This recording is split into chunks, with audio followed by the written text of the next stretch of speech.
Bonjour à tous, je m'appelle Thibaut, je suis Cloud Evangelist chez Gecko et aujourd'hui je vais vous montrer comment utiliser les services Amazon pour recevoir un fichier CSV en réponse à un call API. Allons-y. Pour illustrer l'exemple d'aujourd'hui, j'ai donc créé une petite API qui va nous retourner un fichier CSV. Alors ici, je l'appelle avec un outil en ligne de commande qui est curl. Donc, si je fais un appel à mon API, on peut voir que dans les headers de la réponse, on nous retourne bien que c'est du texte CSV, qui est le content type pour des fichiers CSV. Et on retrouve bien un content disposition avec attachment qui définit le fait que c'est un fichier à downloader et un file name qui est first-flight.csv. Ensuite, dans le body de la réponse, on va retrouver ici toutes les informations que la fonction lambda aura envoyées. Donc on peut voir qu'on a en header du fichier CSV l'année, le mois, le jour, la compagnie et le modèle, et qu'ensuite on a toutes les données qui y correspondent.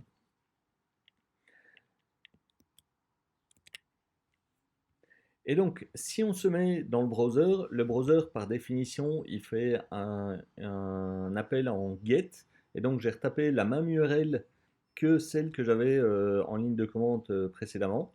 Et donc maintenant, si je fais un appel via mon browser, vous voyez qu'ici, il m'a downloadé un fichier qui s'appelle bien first-flight.csv. Et en fait, si je l'ouvre, alors ici, il s'ouvre avec l'outil par défaut de Mac. Mais si je l'ouvre, on peut voir qu'on a bien ici l'année, le mois, le jour, la compagnie, le modèle, etc. Et toutes les données qui sont en dessous. Donc on a bien récupéré notre fichier CSV. Maintenant, on va voir ce qui se passe chez Amazon pour récupérer un fichier en mode CSV. Alors, pour mettre en place la solution de récupération d'un fichier CSV via les services Amazon, nous allons utiliser Amazon API Gateway et AWS Lambda.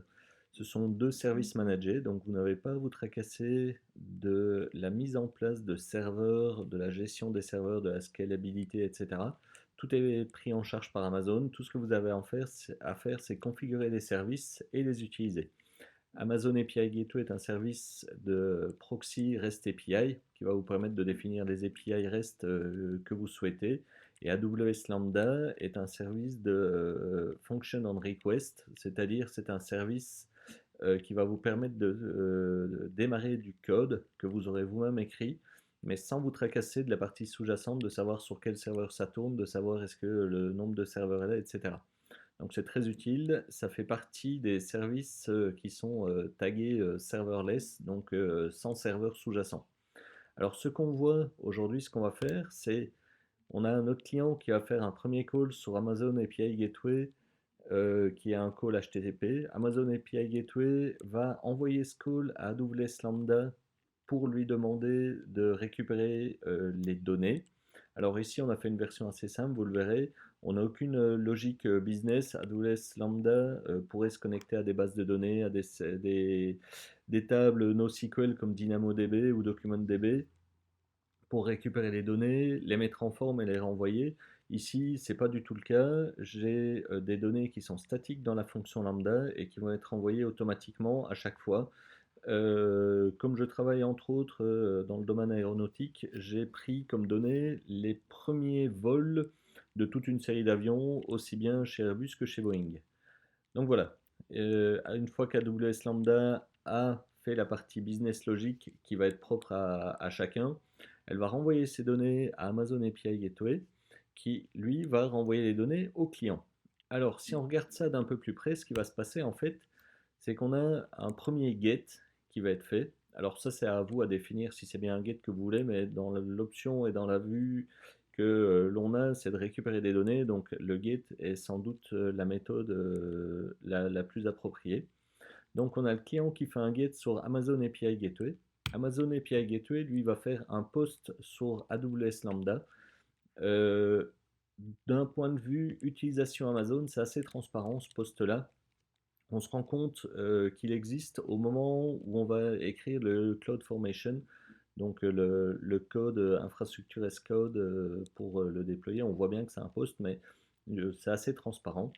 Donc les données sont envoyées, l'arcade pardon, est transférée d'Amazon API Gateway vers AWS Lambda par un post. AWS Lambda va répondre avec une réponse en format JSON. Amazon API Gateway va prendre cette réponse et va la transformer en CSV pour la renvoyer vers le client. Donc voilà, ça c'est ce qu'on va mettre en œuvre aujourd'hui. Nous voici donc dans la console AWS, dans le service API Gateway, comme on peut le voir ici. Alors dans ce service-ci, j'ai défini une API que j'ai appelée API CSV. Donc si on prend le détail de l'API, on va retrouver le /CSV qu'on pouvait voir dans l'URL que j'ai appelé précédemment au moment de la démo. Et pour ce /CSV, on voit que j'ai défini la méthode get. Alors si on prend la définition de la méthode, ici c'est le chemin que la requête va faire dans API Gateway. C'est-à-dire qu'elle part ici de ce qui est représenté par test et elle part du client. Elle passe dans Method Request, qui est la partie de ce que vous autorisez à faire passer dans API Gateway. C'est là qu'on va retrouver les autorisations, les modèles de données, etc. Ensuite, votre requête, elle passe dans la partie Integration Request. C'est là où API Gateway va transformer votre requête en un fichier JSON qu'elle va envoyer à la fonction lambda. On voit ici qu'on a la fonction lambda qui est définie, on y reviendra un peu après. Et ensuite, on a la réponse de la fonction lambda qui arrive dans Integration Response, qui est la partie d'API Gateway qui va être capable de transformer la réponse de lambda en un fichier CSV à envoyer au client. Ensuite, on a la méthode response qui est la définition de la réponse au client. Alors, dans ce qui nous intéresse aujourd'hui, dans méthode request, integration request, je n'ai rien fait du tout parce que on a juste un call. C'est-à-dire que le seul but de ce call, à la base, en entrée, c'est de triggerer la fonction lambda. Par contre, maintenant, si je prends la fonction lambda, on va voir ce qu'elle fait. Comme je vous le disais, je n'ai mis aucune business logique dans la fonction lambda parce que ce n'est pas le but ici. Et la fonction lambda, elle retourne un fichier JSON purement statique. On peut le voir ici un peu plus bas. Voilà, donc la fonction lambda, elle est triggerée par le handler qui est là. Et elle fait un return directement avec un status code 200. Les headers qui sont les headers qu'API Gateway va utiliser pour renvoyer au client. Donc c'est ici qu'on voit qu'on a un header qui est en texte CSV et qu'on voit aussi le content disposition qui est avec le attachment et le file name qui est first-flight.csv. C'est donc à cet endroit-ci, si vous utilisez la méthode que je propose aujourd'hui, que vous pourrez choisir le nom du fichier que vous renvoyez. Et ensuite, je renvoie les données du fichier CSV. Du coup, j'ai créé un élément CSV dans mon JSON dans lequel j'ai un premier élément qui va être les headers. Du coup, ici, ce n'est pas les headers de la requête, ce sont les headers des colonnes du fichier CSV. Et ensuite, les différentes lignes. Donc, API Gateway, via l'integration request, appelle la fonction lambda CSV. Et la fonction lambda CSV répond API Gateway avec ce fichier JSON-ci. Voilà. Alors, petite subtilité à bien prendre en compte, c'est qu'au niveau des permissions de la fonction lambda, on a dû rajouter le fait que API Gateway a la permission d'appeler cette fonction lambda. Donc vous pouvez voir que vous avez un effet qui est allow sur le service API Gateway. L'action, c'est bien lambda invoke function et la ressource, c'est l'ARN de la fonction lambda. Donc, je reviens à mon API Gateway qui reçoit la réponse et c'est ici qu'une grosse partie du traitement va se faire et vous allez voir que le traitement, il n'est pas très compliqué. Dans les header mapping, on retrouve le content disposition et le content type. Alors ici, si vous regardez, on voit que c'est marqué integration.response.body, .header, .content disposition.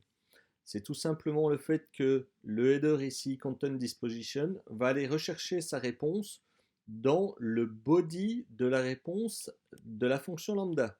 Donc ici, on voit integration response body. Ça, c'est le fait d'aller rechercher une information dans le body de la réponse. Et dans ce body de la réponse, on va rechercher l'objet, l'élément headers et content disposition.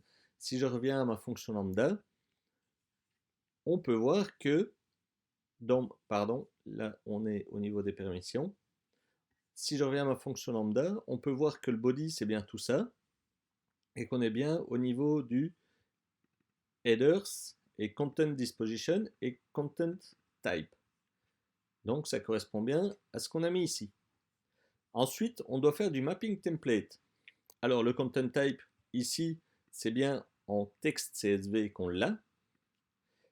Et c'est dans le mapping template qu'on va prendre les informations du JSON de la réponse de la fonction lambda et qu'on va les transformer en CSV. Alors, première chose qu'on fait, c'est on va retourner la ligne avec les headers. Ici, le body de la réponse de lambda, il est représenté par le dollar. Et donc, le $.csv.headers, si on retourne dans la fonction lambda, ça correspond au body de la réponse CSV headers. Et donc, on a bien les headers du fichier CSV. Première chose, on a bien retourné les headers. Deuxième chose, il faut retourner toutes les lignes. Alors ça, c'est assez simple. On va aller rechercher, on va se créer un objet qui s'appelle $lines, qui vient de où? Qui vient de $CSV lines. $CSV lines, dollar c'est le body de la réponse, CSV lines. Et donc on a un objet qui va reprendre ce tableau de lignes. Ce tableau de lignes, on en fait quoi? Eh bien on va boucler dessus, et pour chaque ligne dans le tableau de lignes, on va imprimer la ligne, simplement. Et de ce fait, on va créer notre fichier CSV. Alors, petite subtilité, si vous découvrez API Gateway, c'est que, pardon, ici dans Integration Response, au niveau 200, qui est la définition de la réponse, on a vu qu'on avait des headers. Par contre, si vous regardez, vous n'avez pas un bouton pour en ajouter ou pour modifier ou quoi que ce soit. Pourquoi? Parce que les headers, ils sont définis dans la réponse que vous envoyez à votre client. Et donc ici, on a défini les headers content type et content disposition. On a dit que notre content type, c'était du texte CSV. Et c'est ça qui permet de pouvoir avoir l'integration response avec ces headers-là. Voilà. Ensuite, pour vous aider, j'ai créé un fichier CloudFormation que vous retrouverez dans la description de la vidéo, qui permet d'avoir un stage. Un stage, c'est le déploiement de votre API. Donc ici, le stage, je l'ai appelé démo. Et donc ici, il a déployé le /CSV et il a déployé la méthode get. Et donc c'est ici que vous allez retrouver l'URL complète de votre API.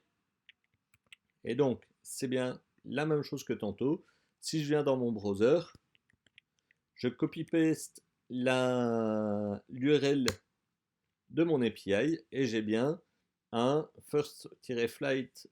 Alors ici c'est la version 1 qui ressort. Et on peut voir que les données sont exactement les données que nous avions dans notre fonction lambda initiale. Voilà, si on regarde l'Airbus A350, il a fait son premier vol le 14 juin 2013. Eh bien, si on vient, l'Airbus A350, il a bien fait son premier vol le 14 juin 2013. Voilà, j'espère que vous avez appris quelques petites nouveautés sur API Gateway ou sur Lambda. N'hésitez pas à nous faire des commentaires, n'hésitez pas à prendre contact avec nous si vous avez besoin d'aide pour vos migrations, vos applications, quel que soit le sujet autour du cloud et plus spécifiquement autour d'AWS.